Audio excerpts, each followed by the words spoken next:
A very common issue that athletes have is accessing this big toe knuckle of the foot, right? And this actually has, again, if you actually follow the muscle chains and all those things as well, they actually will tie into their glute and their abilities to get in and out of their hips and access some of those external rotators and internal rotators of the hip. So what we'll do with this, right, and common what you'll see with these athletes is they're kind of either blown out to the side of the foot, right, where they stand like this a lot. If they're barefoot, you can kind of see them sit this way.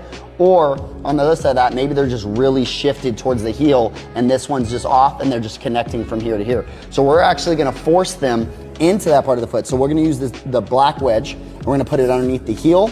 And then what we'll do is we'll take this other wedge and we're gonna throw it underneath the knuckle of the pinky knuckle, and we're gonna force them into that big knuckle as they go down. Now, again, because of the slant, we can also position based on the foot, again, customize a little bit more in, a little bit more out, right? If I want more of an extreme angle, I can slide it more in. If I want a little less angle, I can slide it a little bit more out. Same for the heel as well, right? So based on what we're trying to do or where we're trying to get pressure. And again, this is also really good, not only for you to visualize, but talk with the athlete of where they feel. They should feel this big knuckle all of a sudden into the ground. And then we're gonna just do exercises. And again, we're gonna do a reverse lunge here with just this exercise with this, with these wedges underneath. So he's gonna drop into his reverse lunge here. Now, what does this force him to do? Well, typically, he finds stability on the outer portions here, right? So what we're trying to do is we're trying to force him or help him find that big knuckle.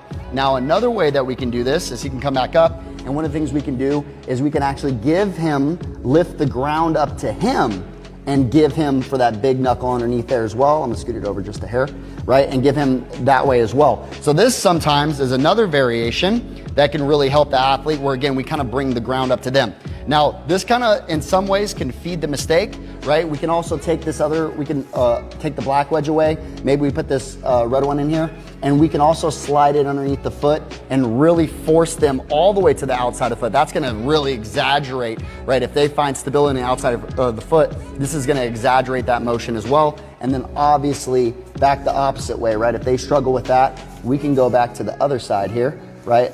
And really force, and then even, again, customize and target based on their foot anatomy, right? Where we're forcing them into their foot just with this exercise. So he's gonna go into it again, right? And sometimes one of these variables are like, man, and actually a good indicator would be if they start shaking or having issues with stability, sometimes that's actually a good indication, because that means we're making them find stability in a new way that they typically don't find it, especially if they can do it without the wedges, and all of a sudden we add the wedges and they start shaking.